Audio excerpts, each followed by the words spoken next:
Assalamualaikum warahmatullahi wabarakatuh. Bertemu kembali di channel Desa Ranah Selatan, tempat berbagi informasi dan tutorial tentang sistem informasi desa. Teman-teman pengguna penggiat OpenSCD dimanapun berada, mudah-mudahan kita selalu dalam keadaan sehat walafiat dan selalu dalam lindungan Allah SWT. Teman-teman, kali ini saya ingin menjelaskan terkait dengan bagaimana cara kita update aplikasi OpenSCD sesuai dengan panduan yang sudah dituliskan di wiki, teman-teman ya, di wiki. Jadi ini akan saya bahas satu persatu, teman-teman ya, sampai selesai ya. Yang ada di wiki ini saya akan bahas satu persatu.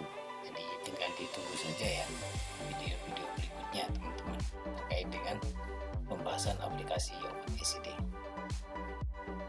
Dan kali ini adalah yang akan saya bahas adalah update aplikasi OpenSCD, yang dimana update aplikasi OpenSCD persiapan ya yang perlu kita siapkan adalah, walaupun tidak akan tertimpa, untuk menjaga keamanan data dan perubahan yang telah dilakukan pada SCD, sebaiknya lakukan backup sebagai berikut.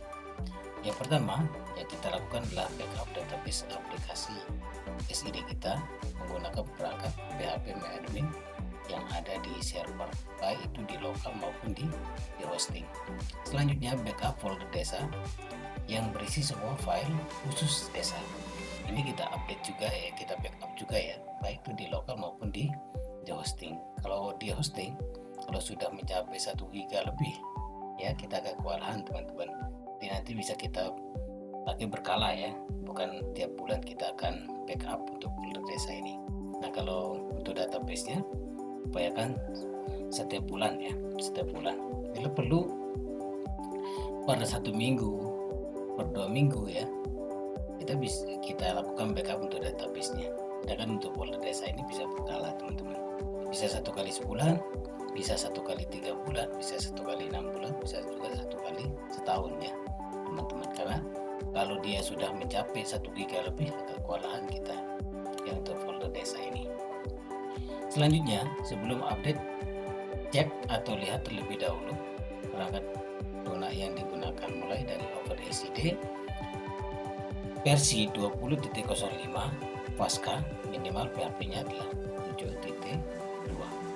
Selanjutnya Avast ya, 2 ya, versi 2 ke atas. Selanjutnya aktifkan ini ya, cure ini ya, aktifkan. Selanjutnya minimal MySQL 5.6.5 yang 2012-04-10 ya, diperlukan untuk memungkinkan adanya beberapa kolom berisi ya, timestamp pada suatu tabel. Untuk pengguna Linux, install PHP stripkd. Umumnya untuk memudahkan, kebanyakan pengguna SCD memakai exam untuk menyiapkan server yang dibutuhkan. Ini kebiasaan kalau aplikasi OpenSCD ini menggunakan exam, tapi bisa saja dia menggunakan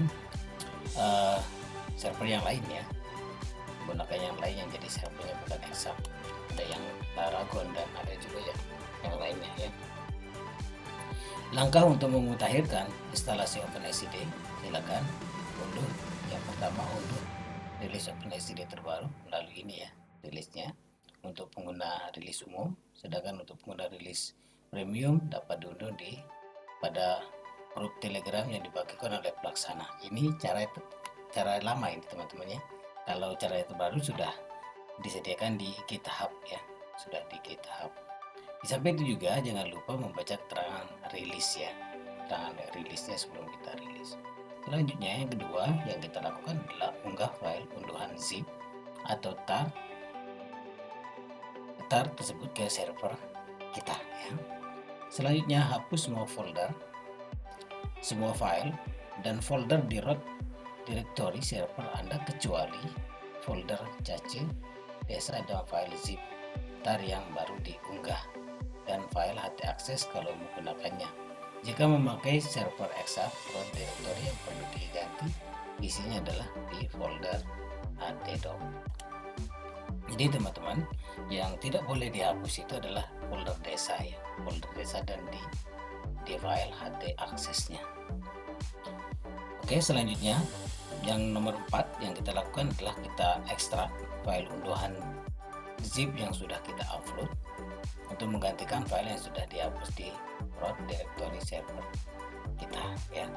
Langkah tambahan baru kalau perlu ya. Apabila keterangan rilis mengatakan ada perubahan struktur database, lakukan perubahan yang diperlukan untuk rilis tersebut dengan menjalankan menu migrasi DB. Caranya adalah kita pergi ke modul administrasi, ketik localhost php-admin ya, localhost garing index garing php ya, garing citeman ya. Jadi nama foldernya misalkan localhost openacd garing index.php garing citeman. Aplikasinya silakan langsung ke menu pengaturan database migrasi DB.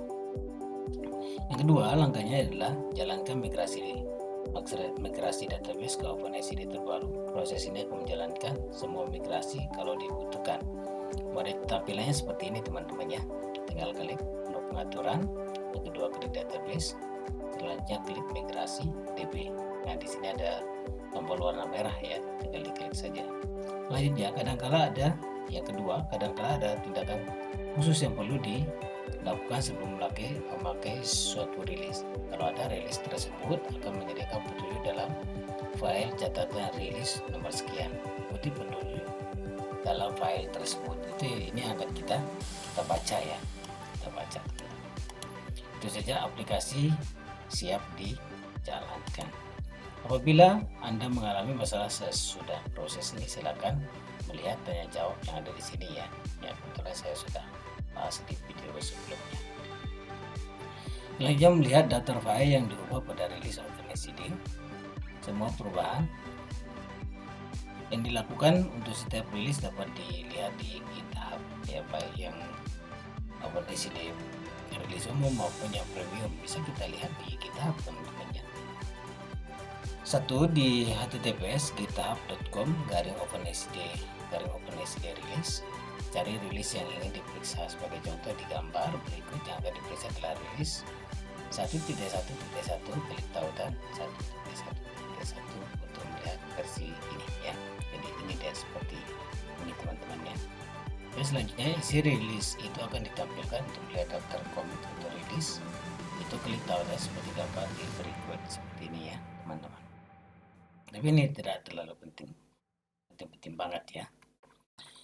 Yang tiga, semua commit sampai dengan rilis 1.1.1 akan ditampilkan. Gambar berikut menunjukkan semua commit sejak rilis sebelumnya.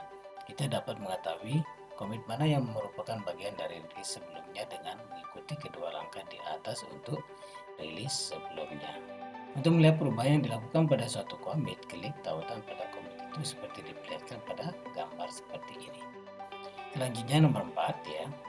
Daftar perubahan dalam commit itu akan ditampilkan sebagai contoh. Gambar berikut menunjukkan ada dua file yang diubah dan juga menunjukkan perubahan yang dilakukan di file tersebut ya, seperti ini.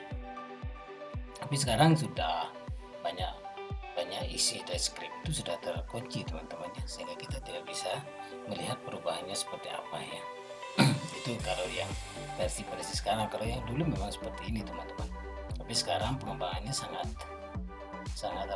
luar biasa, banyak perubahannya ya, jadi itu perlu kita pantau. Jadi pengembangan sistem informasi desa openacd ini kita terus ikuti perkembangannya melalui di GitHub ya teman-teman. Oke, ini saja yang bisa saya sampaikan. Mudah-mudahan video ini bermanfaat bagi teman-teman untuk kita sama-sama menambah ilmu pengetahuan kita tentang aplikasi sistem informasi desa. Sekian, assalamualaikum warahmatullahi wabarakatuh.